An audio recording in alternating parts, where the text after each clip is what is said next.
राजेश्वरी जी, आप आपके कारण आवाज डिस्टर्ब आ रहा है, प्लीज अपना स्पीकर ऑफ करें राजेश्वरी जी। देखो, भारत में कोई भी जो शादी है, चाइल्ड मैरिज, वो वैलिड मानी जाती है।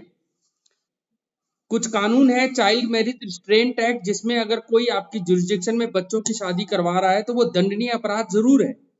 और 18 साल से नीचे की लड़की के कंसेंट से भी अगर फिजिकल रिलेशन बनाए जा रहे हैं शादी के बाद, तो वो independent thought versus union of India के आधार पर, ऑनरेबल सुप्रीम कोर्ट की जजमेंट के आधार पर रेप माना जाएगा।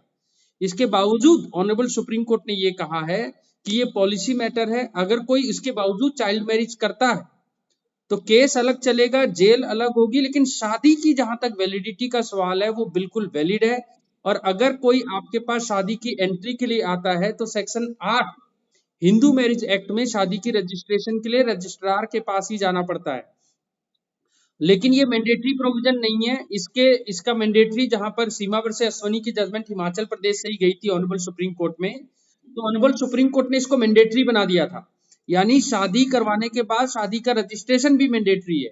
हाँ, नहीं करवाने पर वो शादी आपकी वैलिड मानी जाएगी, शादी की वैलिडिटी को कोई फर्क नहीं पड़ेगा। लेकिन अगर परिवार रजिस्टर में कोई आपकी एंट्री के लिए आता है तो थोड़ा सा लिबरल माइंड होकर, शादी की वैलिडिटी के लिए केवल सिविल कोर्ट्स हैं। सेक्शन 11 में वो किसी शादी को वॉइड कर सकते हैं। और अगर सेक्शन 11 में शादी को वॉइड नहीं किया गया, चाहे वो बच्चों ने शादी कराई, 18 साल से पहले करवा ली, वो कानूनी प्रक्रिया चाइल्ड मैरिज एक्ट के अंदर या रेप के अंदर भुगतते रहेंगे। उसके बावजूद आप एंट्री कर सकते हैं। जी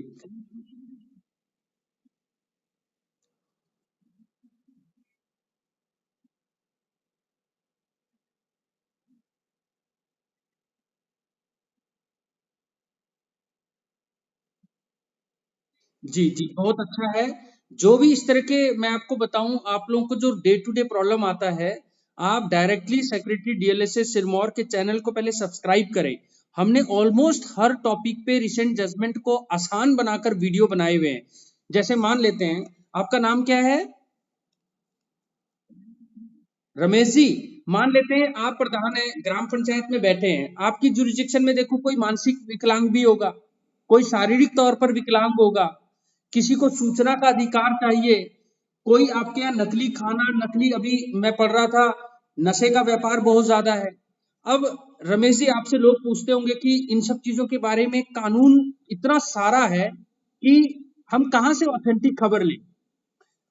तो हम आपको बता दें, चाहे वो एनडीपीएस एक्ट है, डिसेबिलिटी एक्ट है, पंचायती राज एक्ट में आपके पावर्स और ड्यूटीज हैं, चाहे वो राइट टू इन्फॉर्मेशन एक्ट है, चाहे डोमेस्टिक वायलेंस एक्ट है, हर कानून को आसान भाषा में, पहाड़ी हिंदी भाषा में, अपने हिमाचल वासियों को ध्यान में रखते हुए, जो आपकी ड्यूटी है, फर्ज है, कानून है, वो सब हमने वीडियो बना रखे हैं।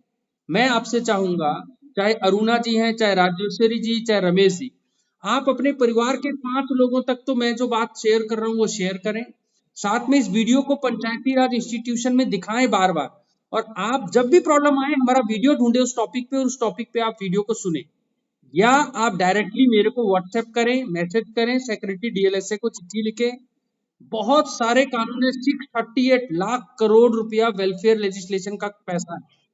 क्यों हमारा गांव, हमारा हिमाचल तो फिर बहुत अच्छा है, लेकिन क्यों हमारे गांव में, देखो मैं आपको छोटी छोटी चीजें बताता हूँ, राजेश्वरी, अरुणा जी, आप सुने।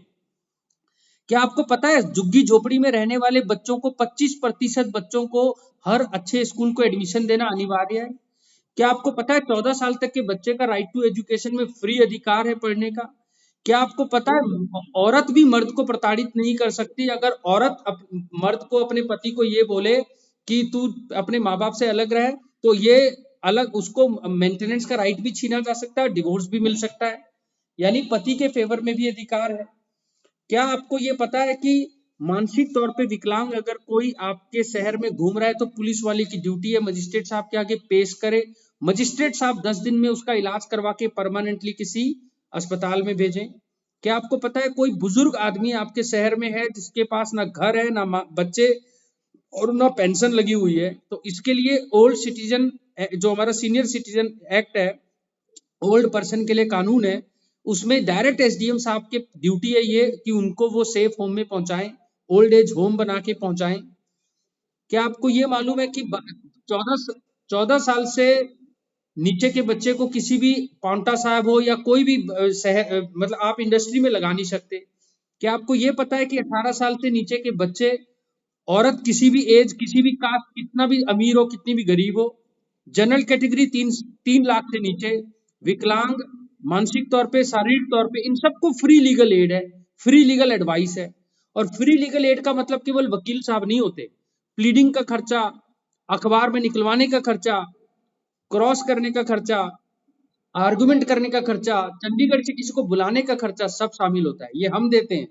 क्या आपको मालूम है अगर आपके गांव में अरुणा जी, किसी औरत को कोई दांत तोड़ के चले गया और उसने देख नहीं पाई अंधेरे में, उसके बावजूद उसको 25,000 रुपये Himachal Pradesh victim compensation scheme में मिलेगा? जी हाँ। अगर दोषी का पता नहीं भी चल रहा तो उसका दांत टूटा, उसका खर्चा आ गया, वो गरीब है तो हम उसको फ्री का देते हैं।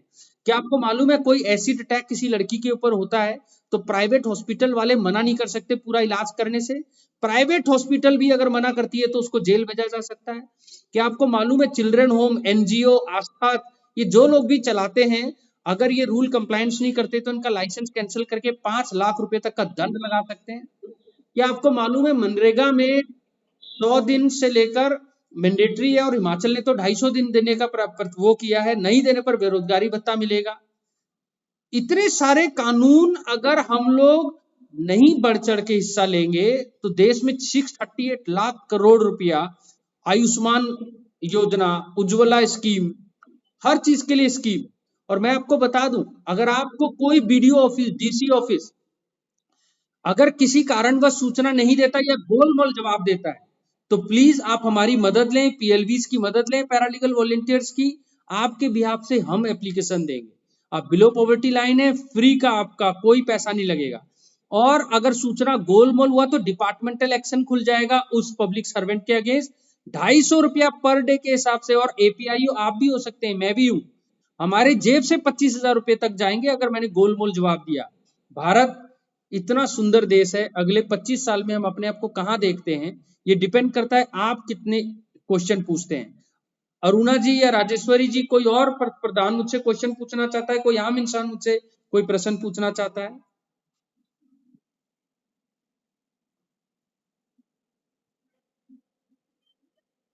जी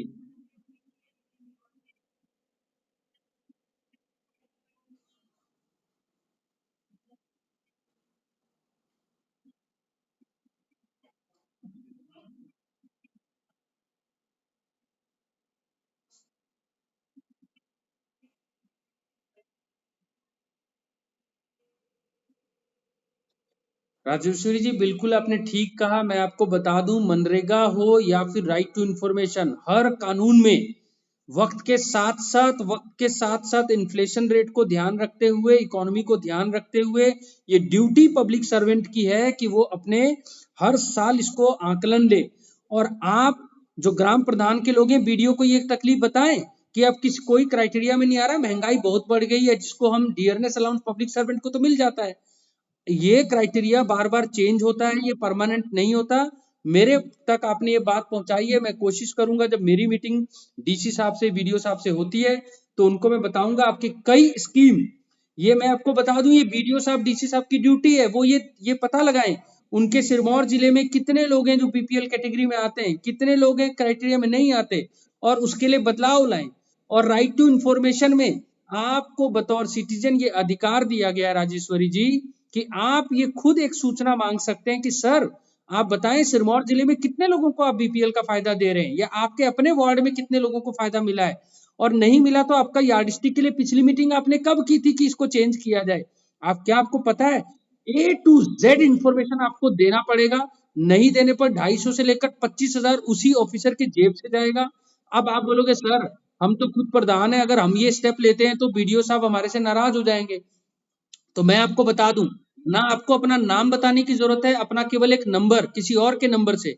और अगर आपको फिर भी डर लगता है कि सर हम गांव के लोग हैं, हम फंस सकते हैं, पॉलिटिक्स भी कई चीजें में आ जाती है, तो प्लीज आप डीएलएसए सेक्रेटरी हमारा सहारा लें। हम अपने किसी पीएलबी के थ्रू जो आपको इंफॉर्मेशन चाहिए वो दिलवाएंगे, ताकि हर पब्लिक सर्वेंट इंक्लूडिंग आप और मैं, हम पब्लिक सर्वेंट की तरह काम करें, ना कि हम मालिक बन जाएं सिस्टम के।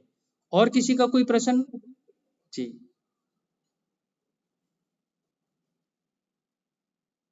गुड आफ्टरनून जी। कौन सा पंचायत है? बनाधीनी, बनाधीनी पंचायत। कितनी पॉपुलेशन है बनाधीनी पंचायत में? और एडल्ट पॉपुलेशन वोटर्स कितने हैं? और कितने आपके ये बताएं बनाधीनी में आज आज अपियर हो रहे हैं? कितने लोग हम आपने अपियर किए हैं? जब भी मैं ये कहना चाहता हूँ अरुणा जी, जैसे बनाधीनी में 1500 लोग हैं, देखो कोई छोटे मोटे प्रोग्राम होते हैं, हम 3 4 500 1500 नहीं 2000 इकट्ठा कर देते हैं। लेकिन जब लीगल सर्विस या कोई ऐसे लॉ की अवेयरनेस कैंप होता है तो थोड़ा पार्टिसिपेशन कम होता है। मैं आपको बताऊं, जीवन बदलने वाली बातें हैं इस लीगल अवेयरनेस कैंप में।